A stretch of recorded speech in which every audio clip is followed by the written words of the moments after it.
ప్రజల నమ్మకాన్ని వమ్ము కాకుండా నియోజకవర్గాన్ని అభివృద్ధి పథంలో నడిపిస్తామని నరసాపురం ఎమ్మెల్యే బొమ్మిడి నాయకర్ అన్నారు.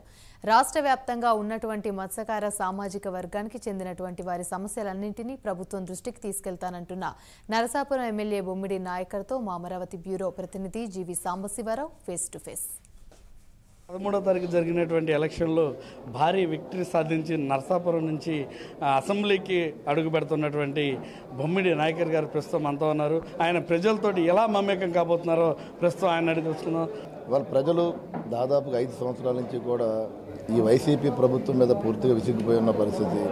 అంటే జగన్మోహన్ రెడ్డి ప్రజలకి నమ్మించి రాష్ట్రాన్ని అభివృద్ధిలో తీసుకెళ్తున్న వ్యక్తి రాష్ట్రాన్ని నాశనం చేసిన పరిస్థితి మనందరూ కూడా చూసుకోవాలి.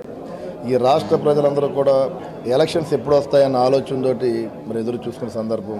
మరి జూన్ 4వ తారీఖున ప్రజలందరూ కూడా తీర్పు ఏ రకంగా ఉందో కూడా మన రాష్ట్ర వ్యాప్తంగా మనందరూ చూసాం.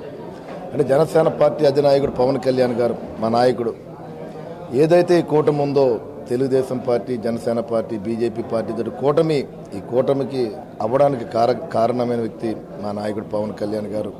మరి ఆయన సలహాతో మరి ఈ రోజున ఈ కొత్త ప్రభుత్వాన్ని అందించే విధంగా మరి మేము ముందుకు రావడం జరుగుతుంది. అదేవిధంగా తెలుగుదేశం పార్టీ నాయకుడు చంద్రబాబు నాయుడు గారి నాయకత్వంలో మన రాష్ట్రానికి మంచి పరిపాలన అందించే విధంగా కూడా ఈ కూటమితో ముందుకెళ్తామని చెప్పి ఈ సందర్భంగా తెలియజేస్తున్నాం మేము. అదేవిధంగా పవన్ కళ్యాణ్ గారు మరి నరసాపురం విషయానికి వస్తే కనుక అక్కడ ఒక కాపు సమాజం సంబంధించిన కాన్స్టిట్యున్సీ అది. అలాంటి పరిస్థితుల్లో కూడా ఒక చిన్న సమాజ వర్గం నాకు ఇక్కడ మరొకసారి అవకాశం ఆయన కల్పించారు. బీసీ సమాజ వర్గానికి చెందిన వారు కాబట్టి కంపల్సరీగా క్యాబినెట్లో మీకు సీటు దక్కబోతుందంటూ కూడా ఊహాగానాలు అయితే పెద్ద ఎత్తున కూడా ఉన్నాయి. అది ఎంతవరకు ఉండబోతూ ఉంది, అదేవిధంగా ప్రజలకి అంటే నియోజకవర్గంలో మీరు ఏం చేయబోతా ఉన్నారు? నియోజకవర్గ స్థాయిలో నేను 2019లో పవన్ కళ్యాణ్ గారు నాకు అవకాశం కల్పించారు బీసీ వర్గానికి. మరి ఆ రోజు నేను ఓటమి చెందడం జరిగింది. అదేవిధంగా మరొకసారి నేను ఓడిపోయినా సరే మరి 2024లో కూడా పవన్ కళ్యాణ్ గారు మరొకసారి అక్కడ అవకాశం కల్పించారు.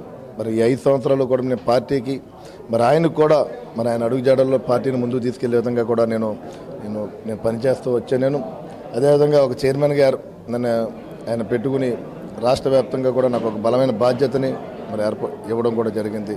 మరి నేను కూడా రాష్ట్ర వ్యాప్తంగా తిరిగి ఏదైతే తీర ప్రాంత గ్రామాలున్నాయో, మత్స్యకారు గ్రామాలు ఉన్నాయో వాళ్ళ సమస్యలు తెలుసుకుని వారందరితోటి కూడా పార్టీకి ఉపయోగపడే విధంగా కూడా నేను ముందుకెళ్ళడం కూడా నేను తెలియజేస్తున్నాం.